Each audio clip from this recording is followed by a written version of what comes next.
नमस्कार सर्वांना. श्री स्वामी समर्थ. स्वागत आहे तुम्हा सर्वांचे daily programmes of home maker या यूट्यूब चॅनलमध्ये.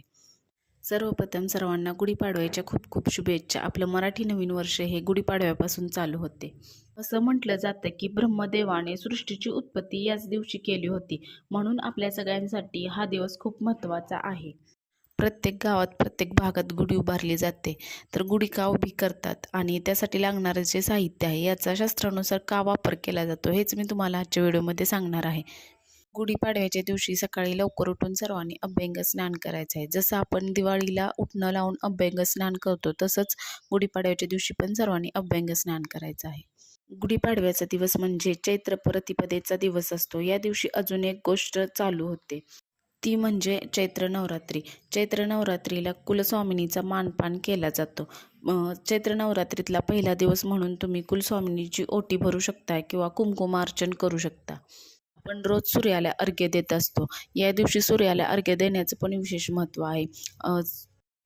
एका तांब्यामध्ये पाणी घ्यायचं आहे. त्यामध्ये अक्षदा, फूल, हळदी, कुंकू आणि एक छोटासा गुळाचा खडा घालून मग त्या पाण्याने आपल्याला सूर्याला अर्घ्य द्यायचं आहे.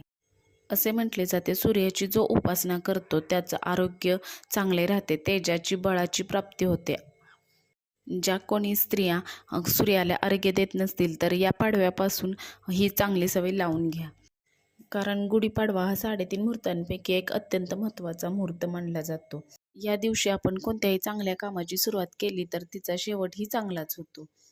3.5 मुहूर्त म्हणजे स्वयंसिद्ध मुहूर्त. कोणताही मुहूर्त काढण्यासाठी पंचांग शुद्ध, नक्षत्र शुद्ध पाहावं लागतं. पण असे काही दिवस आहेत त्या दिवशी नक्षत्र उत्तम, तिथी उत्तम यांचा संयोग होतो. यालाच 3.5 मुहूर्त म्हणतात. गुढी उभारण्यासाठी कोणताही मुहूर्त किंवा कोणतीही शुभ वेळ पाळण्याची गरज नाही.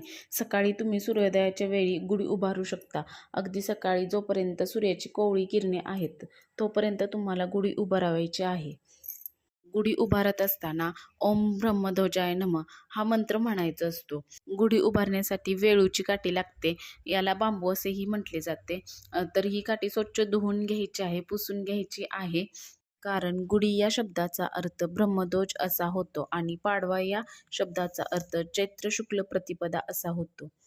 गुढीसाठी लागणारे वस्त्र हे रेशमी असावं, कारण गुढी म्हणजे ब्रह्मध्वजाचं प्रतीक आहे, म्हणून आपल्याला रेशमी वस्त्र लागणार आहे. आपल्या हिंदू धर्मानुसार आपल्या मंदिरांवरती ध्वज पाहिले तर लाल, पिवळा किंवा केशरी रंगामध्ये असतात. त्यामुळे गुढीसाठी पण आपण वस्त्र वापरताना लाल, पिवळ्या किंवा केशरी रंगाचं वापरायचं आहे.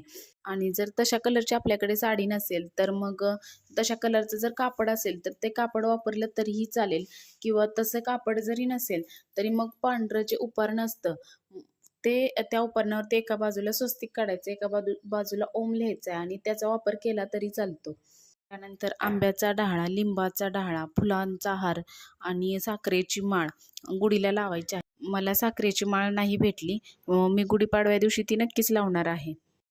त्यानंतर अशा पद्धतीने मंगल कलश तयार करायचा आहे आणि तो गुढीवरती लावायचा आहे. गुढी कोणत्या बाजूला उभी करावी, तर घराच्या मुख्य दरवाजाच्या उजव्या बाजूला गुढी उभी करायची आहे. आपल्या उजव्या हाताला येईल अशी गुढी उभी करायची आहे. गुढी पाटावरती उभी केली तरी चालेल किंवा तुमच्या इथं जशी जागा आहे तशा जागेनुसार तुम्ही गुढी उभी करू शकता. आणि गुढी उभी करत असताना ओम ब्रह्मध्वजाय नमः हा मंत्र म्हणत म्हणतच आपल्याला गुढी उभी करायची आहे. उभी करून झाली की तिची पंचोपचार पूजा करायची आहे. महाराष्ट्रात सण म्हटले की प्रत्येक सणाला पुरणपोळीचाच नैवेद्य असतो. आमच्या इकडे पण गुढीपाडव्या दिवशी पुरणपोळीचाच नैवेद्य असतो. तुमच्या गावाला कशी पद्धत आहे त्या पद्धतीने तुम्ही नैवेद्य करायचा आहे आणि गुढीला नैवेद्य दाखवायचा आहे. गुढी उभी केल्यानंतर कडुलिंबाची कोवळी पाने आणि गूळ खायचा असतो. हे दोन्ही आपल्या आरोग्यासाठी चांगले आहे. गुढी उभारण्यासाठी आपण ज्या वस्तू वापरतो त्या प्रत्येकच वस्तूला काहीतरी धार्मिक मान्यता आहे आणि शास्त्रीय कारण आहे, तेच मी आता तुम्हाला सांगत आहे. गुढीची काठी एक भक्कम आधार म्हणून मानली जाते.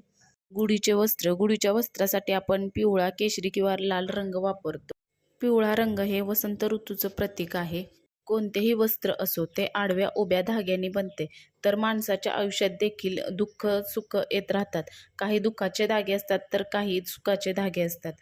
वस्त्र आपल्याला सूचित करत असते की माणसाने आपल्या यशाचे झेंडे या ध्वजाप्रमाणेच रोवत जावे. म्हणून हा ध्वज आपण गुढीपाडव्याच्या दिवशी लावत असतो. गुढीला लावली जाणारी कडुलिंबाची काडी ही आरोग्याचं प्रतीक दर्शवते. तसेच गुढीला लावला जाणारा आंब्याचा डाळा हा चैतन्याचं प्रतीक दर्शवतो. साखरेची माळ, साखर म्हटलं तर गोड, माधुर्य. आपल्या घरामधील व्यक्तींमध्ये, आपल्या नातेवाईकांमध्ये गोडवा राहावा या हेतूने साखरेची माळ लावण्याची पद्धत आहे. कोणतेही देवकार्य असेल किंवा जेथे पूजा अर्चा होते तिथे फुले देवाला वाहिलीच जातात. फुलांचा हार देवाला वाहिलाच जातो. त्यानंतर मंगल कलश. मंगल कलश उलटा का ठेवला जातो? कलशाचे मुख जमिनीकडे असते. कारण जमीन म्हटलं की जमिनीमध्ये परोपकाराची भावना असते. ती झाडांची पारं, मुळं तिच्यामध्ये घट्ट रोवून ठेवण्याचे काम करते. त्याच पद्धतीने आपण जो ध्वज लावतो तो एक यशाचं चांगलं प्रतीक किंवा वाईटावर चांगल्याचा विजय म्हणून देखील तो ध्वज लावतो. आपण कितीही यश मिळवले तरी आपले पाय जमिनीवर राहावे या हेतूने तिच्यातील जी काही सकारात्मक ऊर्जा आहे ती कलश खेचून घेतो. असा मांगल्याने भरलेला कलश आपल्या घरामध्ये राहावा म्हणून गुढीपाडव्याच्या दिवशी उलटा कलश लावला जातो. एरवी आपण कधीही कलश उलटा ठेवत नाही, तर असा संपूर्ण या गुढी साहित्याचा अर्थ होतो. गुढी नक्की खाली कधी उतरवावी? तर गुढी ही दुपारनंतर खाली उतरवली जाते. 3 नंतर खाली उतरवतात, सूर्यास्ताच्या अगोदर. व्हिडिओ कसा वाटला हे कमेंटमध्ये नक्कीच सांगा. व्हिडिओ आवडल्यास लाईक, शेअर आणि सबस्क्राईब करा. भेटू पुन्हा एका अशाच व्हिडिओसोबत. श्री स्वामी समर्थ.